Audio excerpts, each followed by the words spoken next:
മക്കളെ, മിഥിലാമിസ് ആണ്. അങ്ങനെ നമ്മുടെ ക്രിസ്മസ് പരീക്ഷകളൊക്കെ കഴിഞ്ഞിരിക്കുകയാണ് അല്ലേ. ക്രിസ്മസ് പരീക്ഷയിൽ ഓരോ ക്ലാസ്സുകളിലും നമ്മുടെ സൈലത്തിന്റെ വൻ വിജയമായിരുന്നു. നമ്മളെ ആ ഒരു വൻ വിജയത്തിലേക്ക് എത്തിച്ചിട്ടുള്ളത് നമ്മുടെ കുട്ടിമക്കളാണ്. അപ്പൊ നിങ്ങൾക്ക് വേണ്ടി ഒരു അടിപൊളി സർപ്രൈസ് ആണ് ടീം സൈലം ഇവിടെ ഒരുക്കി വെച്ചിട്ടുള്ളത്. നമുക്ക് ദുബായിലേക്ക് ഒരു യാത്ര പോയാലോ? കേട്ടപ്പോൾ ഞെട്ടിയോ? അപ്പൊ ദുബായിലേക്ക് മാത്രമല്ല, കേരളത്തിൽ നിന്ന് ദുബായിലെത്തി അവിടുത്തെ കാഴ്ചകളൊക്കെ കണ്ട് നമ്മൾ ഇന്ത്യയിലേക്ക് തിരിച്ചു വരും. പക്ഷെ ഇന്ത്യയിലേക്ക് തിരിച്ചു വരുന്നത് വെറുതെ അല്ല കേട്ടോ. ഇന്ത്യയുടെ ഗസ്റ്റ് ആയിട്ടാണ് നിങ്ങൾ ഡൽഹിയിലേക്ക് തിരിച്ചു വരുന്നത്. അവിടെ നിന്ന് റിപ്പബ്ലിക് ഡേ പരേഡും കണ്ട് ഡൽഹിയിലെ പ്രധാനപ്പെട്ട മ്യൂസിയംസും ഇൻസ്റ്റിറ്റ്യൂഷനും ഒക്കെ സന്ദർശിച്ച് പ്രൗഡായിട്ട് നമുക്ക് കേരളത്തിലേക്ക് തിരിച്ചു വരാം. യെസ്, നമ്മുടെ സൈലവും ഏഷ്യാനെറ്റും ചേർന്ന് നടത്തുന്ന പ്രൗഡ് ടു ബി ഇന്ത്യൻ എന്ന പ്രോഗ്രാമിനെ പറ്റിയിട്ടാണ് നിങ്ങൾ ഇപ്പോൾ കേട്ടിട്ടുള്ളത്. അപ്പൊ നിങ്ങൾ ചെയ്യേണ്ടത് ഒരേ ഒരു കാര്യം മാത്രമാണ്. സൗത്ത് സോണിലായി ഡിസംബർ 28-ാം തീയതി, നോർത്ത് സോണിലായി ജാനുവരി 4-ാം തീയതിയും നടക്കാൻ പോകുന്ന ഒരു എക്സാം. ഈ എക്സാം എൻ്റെ കുട്ടികളെ എല്ലാവരും അറ്റൻഡ് ചെയ്യുക. ഈ എക്സാമിന്റെ റിസൾട്ട് വെച്ചിട്ട് നമ്മൾ തിരഞ്ഞെടുക്കുന്ന 10 പേർക്കാണ് ഈ proud to be Indian opportunity ലഭിക്കുന്നുണ്ടാവുക. അപ്പോൾ ഈ എക്സാമിന് വേണ്ടി രജിസ്റ്റർ ചെയ്യാൻ നിങ്ങൾക്ക് താഴെ കാണുന്ന ലിങ്കോ അല്ലെങ്കിൽ സ്ക്രീനിൽ കാണുന്ന QR കോഡോ യൂസ് ചെയ്യാവുന്നതാണ്. മക്കളെ, നിങ്ങളുടെ ലൈഫിൽ കിട്ടാൻ പോകുന്ന ഒരു ഗോൾഡൻ ഓപ്പർച്യൂണിറ്റി ആണിത്.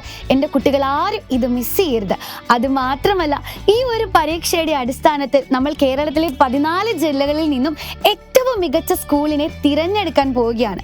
അപ്പോൾ ഓരോ സ്കൂളിൽ നിന്നും പരീക്ഷ എഴുതുന്ന കുട്ടികളുടെ എണ്ണവും അവരുടെ മാർക്കും ഒക്കെ അടിസ്ഥാനപ്പെടുത്തിയിട്ടായിരിക്കും ഈ ഒരു കാൽക്കുലേഷൻ നടത്തുന്നുണ്ടാവുക. അപ്പം നിങ്ങൾ മാത്രം രജിസ്റ്റർ ചെയ്താൽ പോരാ, നിങ്ങളുടെ എല്ലാ ഫ്രണ്ട്സും നമ്മുടെ ഈ ഒരു proud to be Indian program എക്സാമിന് വേണ്ടി രജിസ്റ്റർ ചെയ്യണം. നന്നായി പ്രിപ്പയർ തന്നെ പരീക്ഷ എഴുതണം. മാക്സിമം എല്ലാ ഫ്രണ്ട്സിലേക്കും ഒക്കെ നിങ്ങളിത് ഷെയർ ചെയ്തെത്തിക്കണം. അപ്പം നിങ്ങൾക്കൊരു സംശയം വരും അല്ലേ, മിസ് എക്സാം ഒക്കെ ഓക്കെ, പക്ഷെ എക്സാമിന് എന്തെല്ലാം കാര്യങ്ങളാണ് ഞങ്ങളൊന്ന് പഠിച്ചിട്ട് വരേണ്ടത്? അങ്ങനെയാണെങ്കിൽ നമുക്ക് ഡീറ്റെയിൽഡ് ആയിട്ട് അതിന്റെ സിലബസ് ഒന്ന് പരിചയപ്പെട്ടാലോ? മക്കളെ, 100 ക്വസ്റ്റ്യൻസ് ആണ് നിങ്ങൾക്ക് പരീക്ഷയ്ക്ക് ഉണ്ടാവുക. ഈ 100 ക്വസ്റ്റ്യൻസ് അറ്റൻഡ് ചെയ്യാൻ നിങ്ങൾക്ക് 90 മാർക്ക് ലഭിക്കും. ഇതിൽ 20 മാർക്ക് ബയോളജി, 20 ഫിസിക്സ്, 20 കെമിസ്ട്രി, 20 മാത്തമാറ്റിക്സിൽ നിന്നാണ് വരിക. ഇനി ബാക്കിയുള്ള 20 ക്വസ്റ്റ്യൻസ് നിങ്ങളുടെ ക്ലാസ് റിലേറ്റഡ് ആയിട്ടുള്ള ഹിസ്റ്ററിയും GKയും കമ്പൈൻ ചെയ്തിട്ടാണ് കേട്ടോ. അങ്ങനെയാണ് ടോട്ടൽ 100 ക്വസ്റ്റ്യൻസ് ഉള്ളത്. ഇനി നമുക്ക് ഡീറ്റെയിൽഡ് ആയിട്ട് സിലബസ് ഒന്ന് നോക്കാം. ഫിസിക്സിൽ നിന്ന് ഇമ്പോർട്ടൻസ് കൊടുക്കേണ്ടത് മോഷൻ, ഗ്രാവിറ്റേഷൻ, വർക്ക് എനർജി, ഈ 3 ടോപ്പിക്സും ആണ്. ഇനി അടുത്തത് കെമിസ്ട്രിയിലേക്ക് വരുമ്പോൾ structure of atom, non metals, properties of matter and chemical bonding, ഈ 4 ടോപ്പിക്സ് ഡീറ്റെയിൽ ആയിട്ട് എൻ്റെ കുട്ടികൾ പഠിക്കേണ്ടതുണ്ട്. ഇനി മാത്തമാറ്റിക്സിലേക്ക് പോവാം. റിയൽ നമ്പേഴ്സ്, പിന്നെ ഇക്വേഷൻ ഇൻ 2 വേരിയബിൾസ്, അതേപോലെ ഏരിയ, സർക്കിൾസ്, സോളിഡ്സ്, പോളിനോമിയൽ, അതിൽ തന്നെ P of X, P of 1, P of -1, P of half, ഇത്രയും കാര്യങ്ങളാണ്. പിന്നെ റേഷ്യോ ആൻഡ് പ്രൊപ്പോർഷൻ, അതിന്റെ ബേസിക് ആയിട്ടുള്ള കാര്യങ്ങളാണ് നോക്കേണ്ടത്. അപ്പൊ ഏകദേശം ഒരു ഐഡിയ കിട്ടിയില്ലേ മാത്തമാറ്റിക്സിന്റെ? ഇനി നമുക്ക് ബയോളജിയിലേക്ക് പോവാം. Cell, the fundamental unit of life എന്ന് പറയുന്ന ടോപ്പിക് ഉണ്ട്. ഈ ഒരു ടോപ്പിക്കിൽ നിങ്ങൾ പഠിക്കേണ്ട കാര്യങ്ങൾ എന്ന് പറയുന്നത് ഇൻട്രൊഡക്ഷൻ ടു സെൽസ്, അതേപോലെ structure and function of nucleus, പിന്നെ ടൈപ്പ് ഓഫ് സെൽസ് പഠിക്കണം, സെൽ ഓർഗനൽസ്, സെൽ ഡിവിഷൻ, ഇത്രയും കാര്യങ്ങളാണ് ഈ ഒരു ടോപ്പിക്കിൽ നിന്ന് വരിക.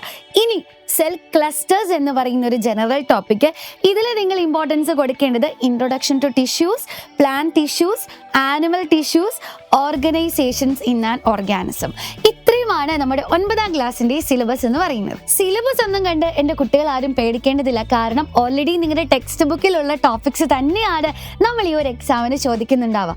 അപ്പോൾ ഒരു പേടിയും കൂടാതെ നിങ്ങളെ കൊണ്ട് സാധിക്കും എന്ന ആത്മവിശ്വാസത്തോടു കൂടി ഈ പരീക്ഷയ്ക്ക് തയ്യാറെടുക്കുക.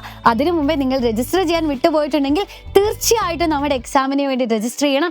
അപ്പോൾ ആരാണ് ഈ ഒരു ഗോൾഡൻ ഓപ്പർച്യൂണിറ്റി ലഭിക്കാൻ പോകുന്ന ഭാഗ്യവാൻ അല്ലെങ്കിൽ ഭാഗ്യവതി എന്ന് നമുക്ക് നോക്കിക്കാണാം. All the best.